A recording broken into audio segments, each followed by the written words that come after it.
Eu serei o pai de multidões, tocarei em muitas gerações.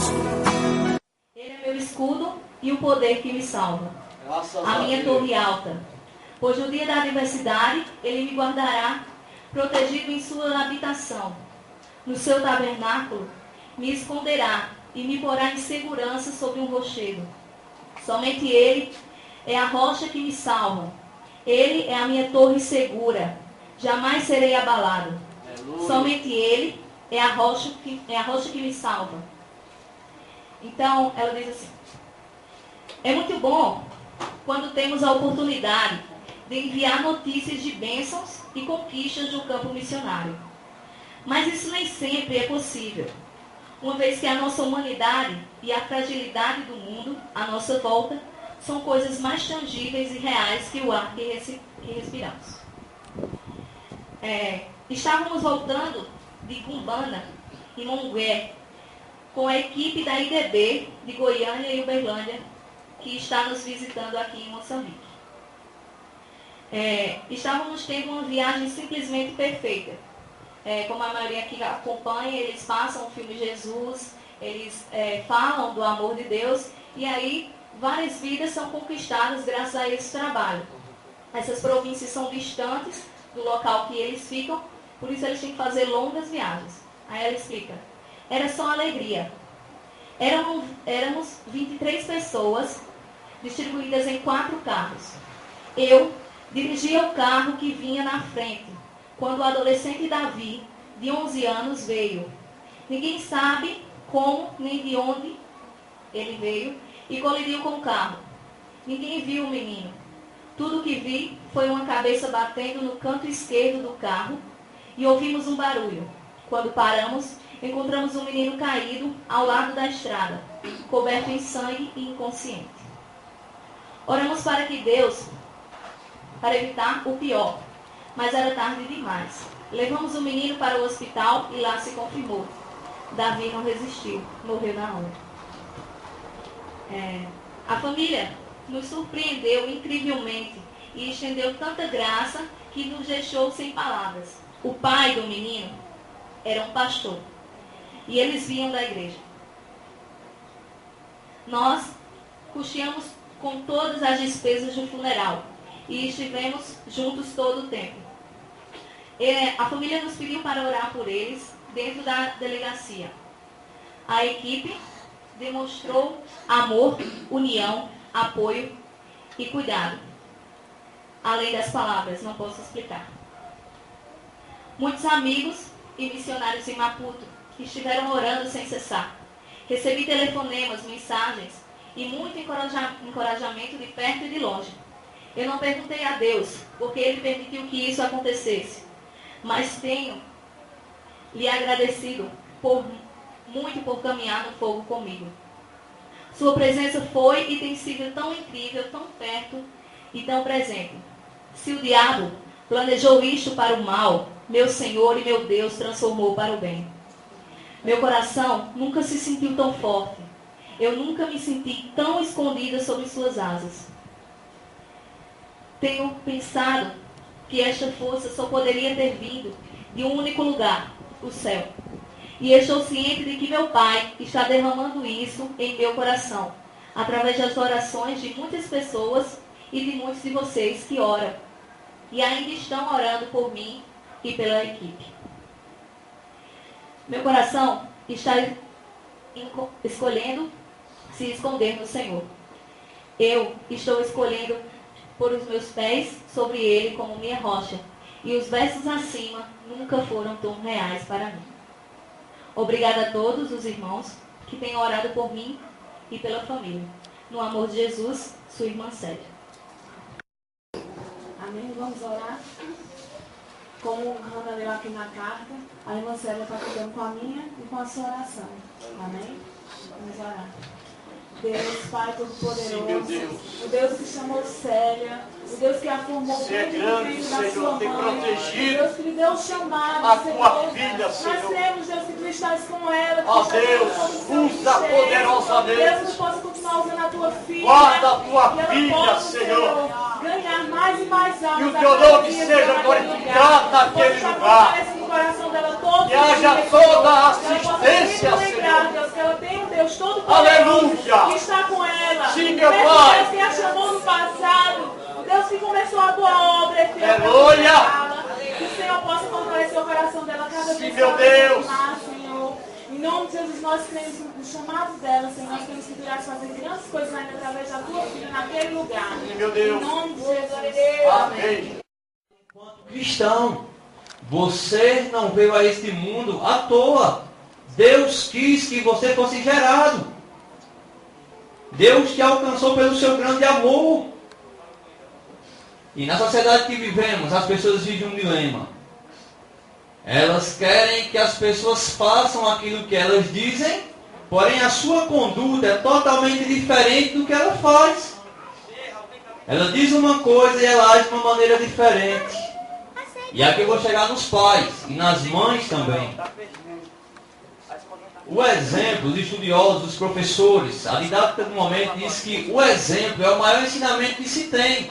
Você pode falar, mas se a sua conduta for diferente, né, a pessoa vai seguir o seu exemplo. E assim é para com os nossos filhos. Você pode dizer, meu filho, ó, você tem que orar. Meu filho, ó, você tem que ir para a igreja. Meu filho, não faça isso. Meu filho, faça aquilo. Mas quando o teu filho vê você fazendo uma coisa diferente do que você diz, ele vai fazer aquilo que ele está vendo você fazer. Por isso temos uma alta responsabilidade com as nossas vidas. Existem pessoas fazendo alguma coisa porque nos veem fazendo. Quer seja boa, quer seja certo ou errado, as pessoas imitam. Né? Alguns dias atrás fomos surpreendidos pelo Cauê lá em casa cantando. 2 anos e 6 meses. Estava dando banho em Cauê. Cauê começou a cantar. Pela cruz me chamou, gentilmente me atraiu e eu. Cantou o resto do hino. E quando eu cheguei em casa, a Teresa, canta para papai, canta. E sem querer cantar, quando ele cantou, eu fiquei muito feliz. Eu disse, se eu morresse hoje, ele já soubesse disso, eu estava satisfeito. Porque foi pela cruz que Jesus nos chamou.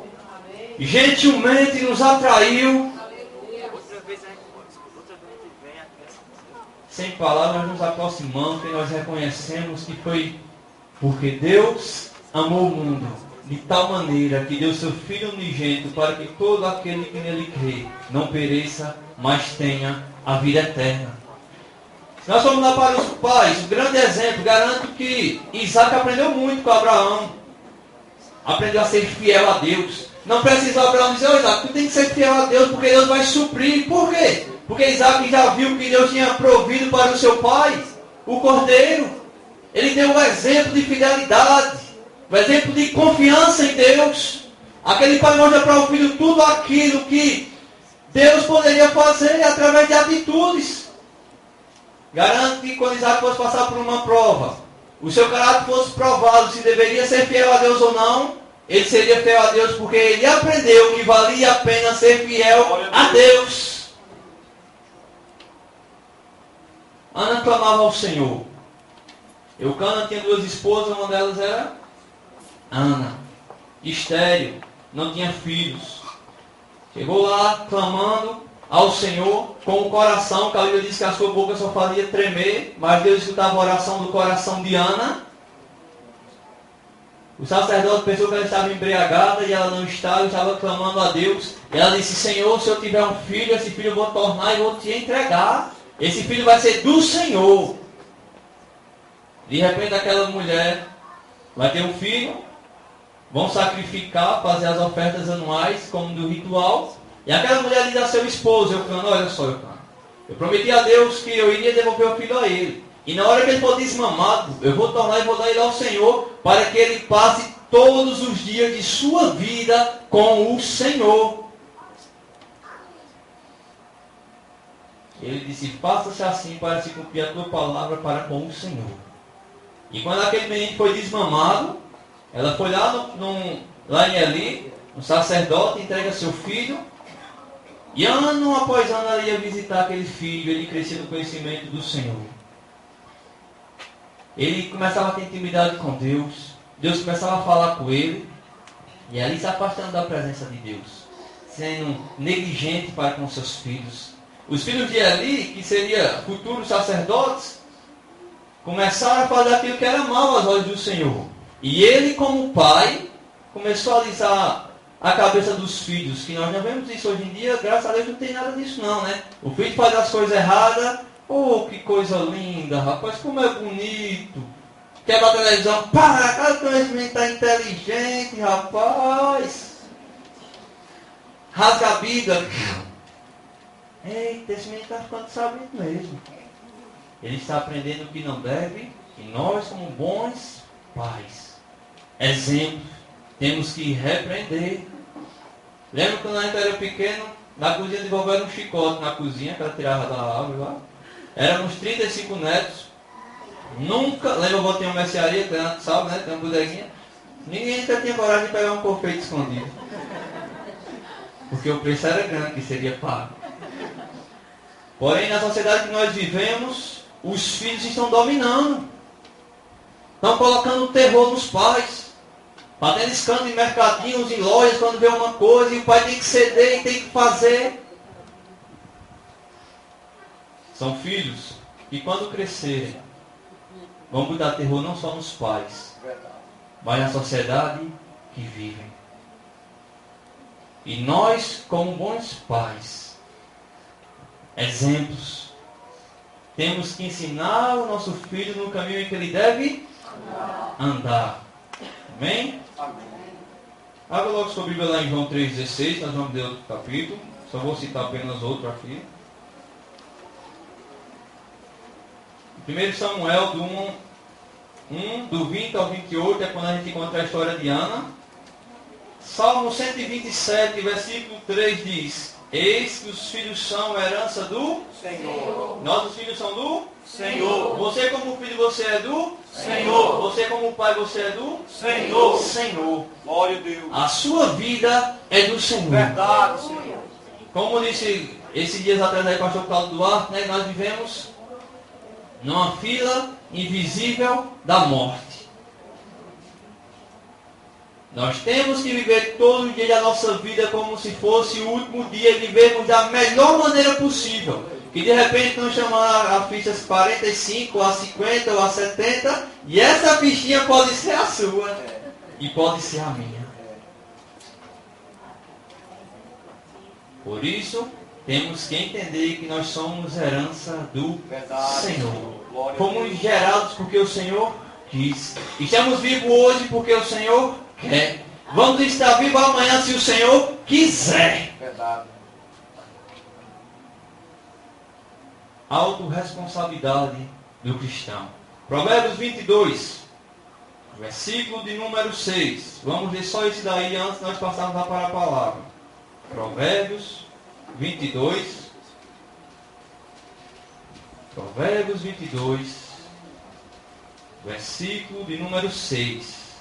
Diz assim: educa a criança no caminho em que deve andar, e até quando envelhecer, não se desviará dele. Segundo o dicionário, educar significa instruir, ensinar. Educar o filho no caminho que ele deve andar, por onde ele deve trilhar a vida. Nós temos que preparar a nossa juventude, a nossa mocidade, as nossas crianças, para amanhã estarem combatendo o mundo. Se nós não fizermos, daqui a uns dias, quando ele for preciso enfrentar o mundo vai engolir ele.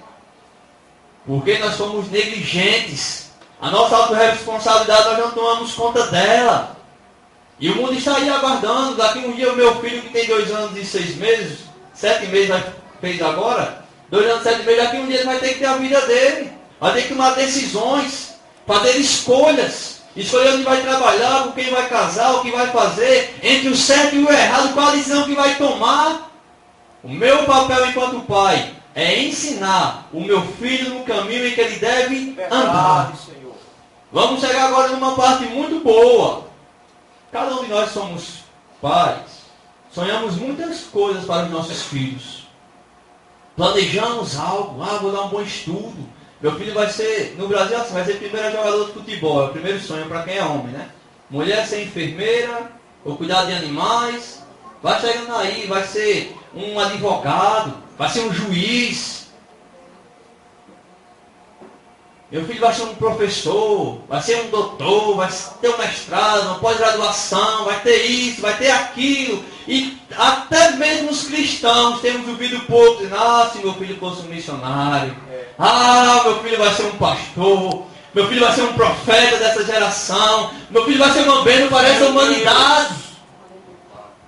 Enquanto pais, queridos, que somos cristãos, que deveríamos estar preocupados com a humanidade, em conquistar nações, em pregar o Evangelho, temos sonhado muitas coisas para os nossos filhos. E muitos pais que tem aí, quando o filho diz assim, rapaz, você é missionário. Rapaz, faça isso não, eu investi tanto em você. Paguei um estudo caro, fiz isso, você vai ser missionário. Vai viver dependendo do povo. Autorresponsabilidade cristã. Um dia, teve um pai, vamos agora para João 3,16, e se ele tivesse pensado assim, nós estávamos fritos. Não teríamos sido gerados. Não teríamos vindo a este mundo. A humanidade estava perdida. Mas esse pai, sem precisar fazer isso, ele fez. Ele abriu mão de algo. João 3,16. Porque Deus amou o mundo de tal maneira que deu o seu Filho unigênito, para que todo aquele que nele crê não pereça, mas tenha a vida eterna. 17, olha como é que diz. Porque Deus enviou o seu Filho ao mundo, não para que condenasse o mundo, mas para que o mundo fosse salvo por ele. Olha só como é que está aquele pai. Ele não pergunta, ele diz que ele envia. Está lá Deus no céu, começa a ver o que era que seria preciso para salvar a humanidade. O sangue de algum santo deveria ser derramado, porém não tinha aquele santo. Está lá Deus, dando para Jesus. Jesus tinha visto tudo o decorrer da humanidade. Lá na Trindade. Jesus já via como tudo estava acontecendo. E Deus vai lá e envia Jesus. Eu quero que você aprenda uma coisa. Deus, para enviar Jesus ao mundo, com uma missão específica, ele sabia que o seu filho estava pronto para enfrentar todas e qualquer dificuldade que fossem geradas, em qualquer situação. Jesus Cristo estava pronto. Deus enviou o seu Filho amado, Jesus Cristo. E Jesus Cristo aqui, nesse mundo, ele sofreu, padeceu, enfrentou a cruz por sua causa. E disse, todo aquele que crê e for batizado, será salvo. Porém, aquele que não crê, será condenado. Quero que vocês entendam que o meu Pai, ele amou o mundo de tal maneira que deu o seu Filho unigênito para que todo aquele que nele crê não pereça, mas tenha a vida eterna. Não pereça, mas tenha a vida eterna. Não pereça, mas tenha a vida eterna. Autorresponsabilidade cristã é mostrar para uma geração que milhares de pessoas vivem padecendo, sofrendo, morrendo, se drogando, se prostituindo. Vários jovens morrendo no final de semana na Paraíba, em Campina Grande, por causa de drogas, disso ou daquilo. Carlos, mas isso vai acontecer, vai. Mas enquanto nós pudermos fazer alguma coisa, é hora de se levantarmos e façamos. Verdade, Senhor.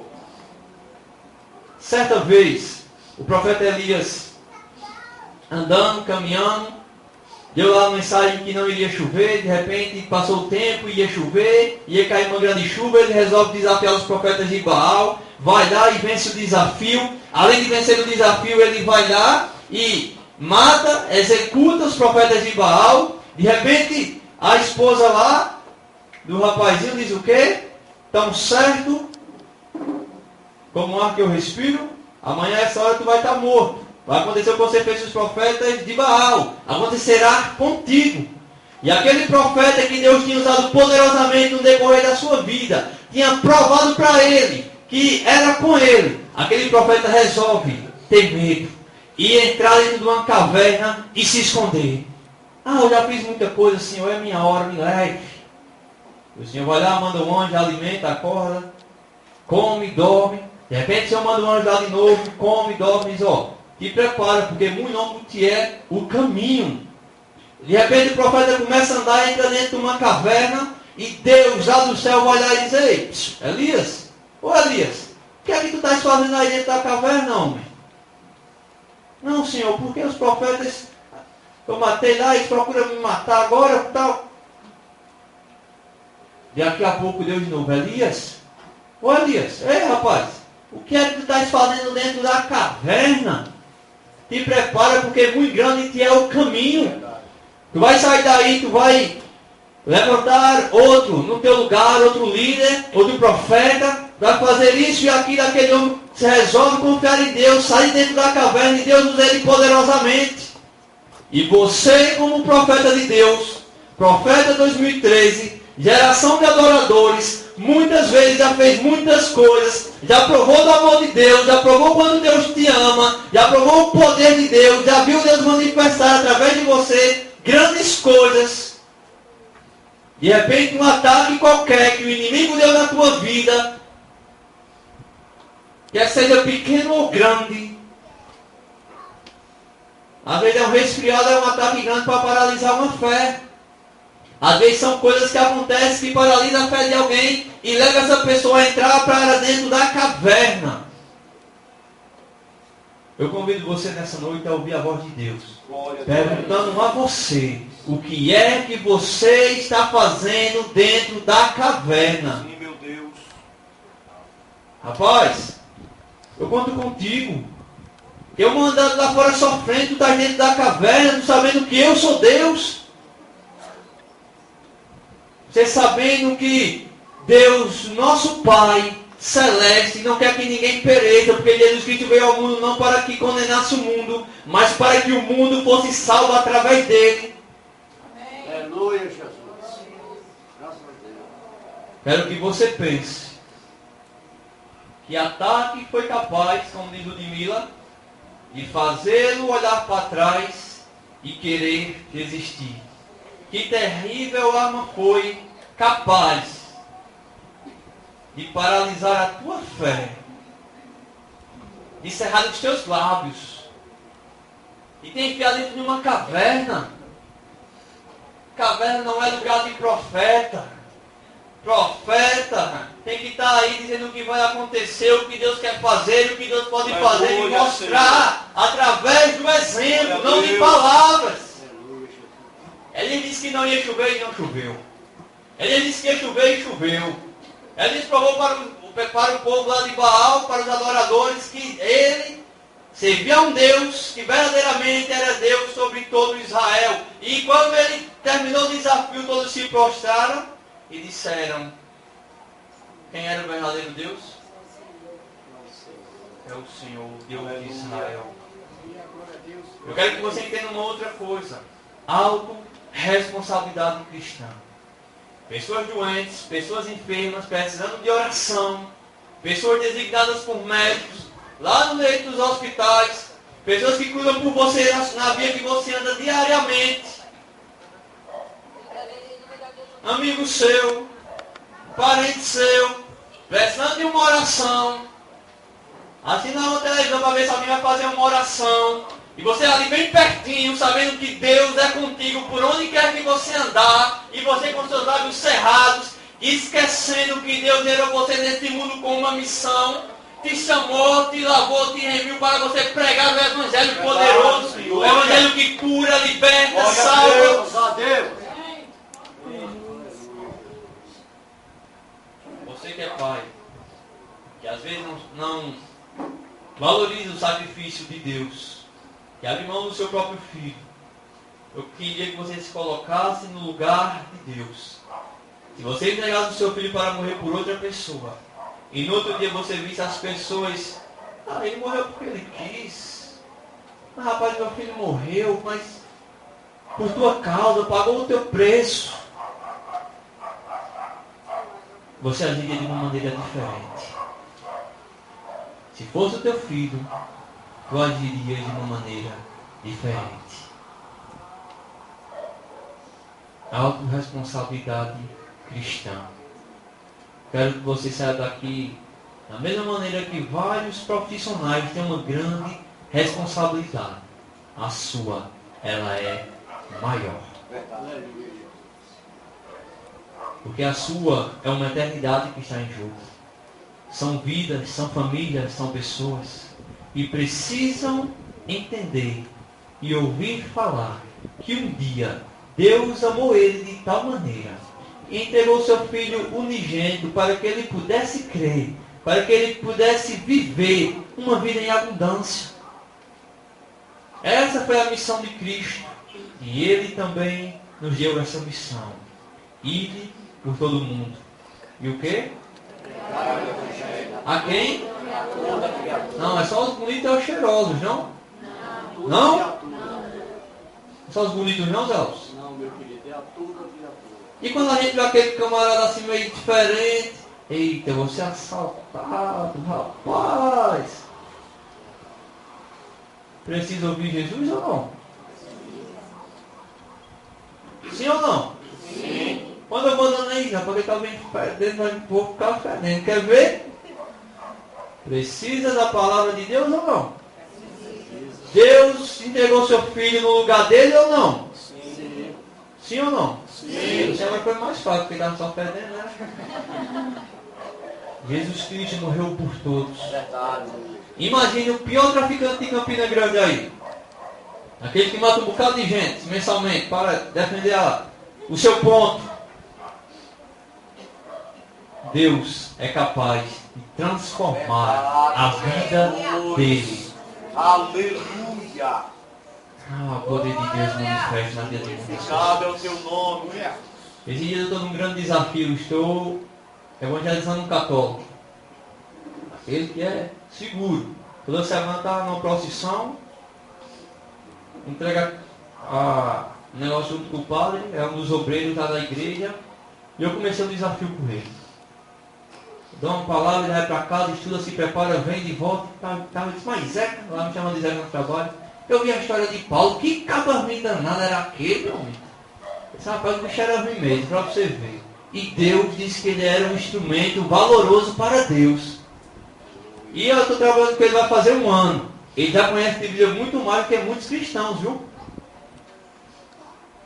Porém, eu zelo muito para que ele não escute eu falando. Mas para que ele veja eu praticando, eu fazendo, eu tomando as decisões corretas, eu fazendo o que é certo. O poder de Deus manifesta na minha vida para que Deus seja glorificado. A autorresponsabilidade cristã, Deus, Ele conta com você. Apocalipse diz eis que eu estou à porta. Se alguém ouvir a minha e abrir, se alguém ouvir a minha voz e abrir a porta, eu entrarei e com ele cearei e ele comigo. Deus deseja ter intimidade com esta humanidade. Deus deseja que profetas mostrem para as pessoas que elas podem ser mais felizes com Deus. Quantas pessoas não sabem que tem um Pai que o ama, que é capaz de fazer qualquer coisa para o livrar, para o proteger, que o guarda? Quantos traficantes desses daí estão aí, passam por tiroteio, levam 1 tiro, 2 tiros, 3 tiros, 4 tiros e não morrem, porque Deus o ama de tal maneira que entregou o seu filho por ele. Mas nós estamos ficando dentro de uma caverna, limitados àquela luz que dentro de uma caverna pode ser vista, limitados ao que os noticiários dizem. Isso não tem jeito, tem que morrer, tem que ser preso. Eu vou dizer algo que eu já disse aqui uma vez. Quando uma carne se perde, é porque o sal não chegou a tempo. Você é a igreja do Senhor, igreja do Rei. Você é o sal que a carne precisa para ser sal. Você só pode ser sal quando você sair aqui de dentro. Para você salgar por onde você anda. João 3,16, eu vou fechar com isso, que o horário já se avança. Tem uma história que o pessoal coloca muito lá no YouTube. Compartilham. Essa geração é a geração do Facebook também, né? Eu digo para alguns irmãos, é muita foto, muita notícia, muitos noticiários. Acompanhamos a vida de muita gente pelo Facebook, sabendo quando está doente, quando está bom. Tudo o pessoal sabe, né? Está triste, se sentindo assim, assado. E meio a essas histórias que o rapaz colocou lá, João 3,16. Diz que um menino de rua, vou resumir essa da maneira que eu entendi, estava lá sem ter o que comer, sujo, largado. Passou o camarada e disse, rapaz, eu vou lá naquela rua, chegue lá perto em tal casa, em tal campainha, quando perguntar quem é, você diga João 3,16. Aquele jovem precisando de comida, de alimento, disse assim, vamos lá, né? Tentar a sorte, né? Vai que cola. Foi lá, apertou a campainha, quem fala? João 3,16. Entre. Coma. E o quê? João 3,16. Rapaz, tudo que lhe perguntar, você diga João 3,16. Quer comer? João 3,16. Coma. Quer tomar banho? João 3,16. João 3,16. No final ele não sabia nem o que era isso, né? Mas ele diz, eu não sei o que é João 3,16. Mas João 3,16 ele me alimenta, ele me limpa, ele me dá um teto, ele me dá vida. Glória a Deus. As pessoas precisam conhecer João 3,16. Além disso, precisa conhecer um Pai que está acima de João 3,16. Verdade. Alguém sabe identificar quem é esse Pai? Fica muito fácil, né? É Deus. E você tem uma autorresponsabilidade, porque você é filho de Deus. Fica de pé no nome de Jesus.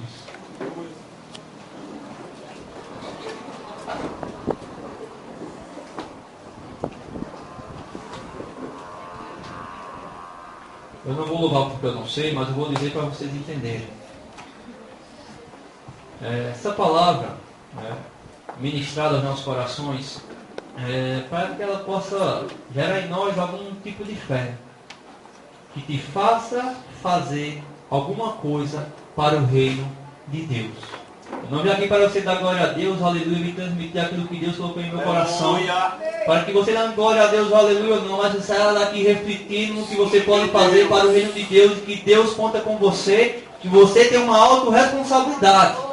E eu te trago a tua mente para que você possa pensar que até quem foi capaz de fazer olhar para trás e querer desistir. Qual foi a arma que o diabo usou ou tem tentado usar para paralisar a sua fé? Profeta de Deus não é para estar dentro de caverna. É para deixar Deus falar com ele, usar. E Deus diz, invoca-me e te responderei. Anunciar-te-eis coisas grandes e ocultas que não sabes. Profeta de Deus recebe a mensagem do céu. Profeta de Deus é diferente. Temos jogadores por muitas coisas. Temos sido falhos.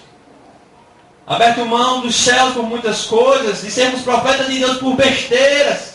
Trocando o melhor de Deus por prato de lentilhas. Tem gente que nós cantávamos no centenário. Não vou saber cantar, mas é dizer mesmo assim, ó. É quase igual que a irmã está dizendo aqui, eu não quero errar outra vez. Mas diz assim, Pai, sou contra o mal que há em mim, sou contra os maus ideais, dá pra me aceitar assim, eu vou tentar mudar, preciso ouvir tua voz, dizendo vem como estás. Me aceita, ó meu Pai. Glória a Deus. Sou contra o mal que há em mim. Sou contra os maus ideais, dá pra me aceitar assim. Eu vou tentar mudar. Que você possa ouvir a voz de Deus. Glória a Deus. Profeta, o que tu estás fazendo dentro da caverna? Sai daí, tem uma humanidade esperando você. Meu Deus. Tem nações aguardando meu nome. Se manifesta através da tua vida. Portanto, não temeremos, ainda que a terra se mude, e ainda que os montes se transportem para o meio dos mares, ainda que as águas rujam e se perturbem, ainda que os montes se abalem pela sua braveza. Há um rio cujas correntes alegram a cidade de Deus, o santuário das moradas do Altíssimo. Deus está no meio dela, não será abalada. Deus ajudará já ao romper da manhã. Os gentios se embravecerão, os reis se moverão. Ele levantou a sua voz e a terra se derreteu. O Senhor dos exércitos está conosco. O Deus de Jacó é o nosso refúgio. Vinde, contemplai as obras do Senhor, que desolações tem feito na terra. Ele vai cessar as guerras até o fim da terra. Quebra o arco e corta a lança. Queima os carros do fogo. Aquietai-vos e sabei que eu sou Deus. Serei exaltado entre os gentios. Serei exaltado sobre a terra. O Senhor dos exércitos está conosco. O Deus de Jacó. Deus abençoe. Eu serei pai de multidões, tocarei em muitas gerações. Eu serei pai de multidões, tocarei em muitas gerações.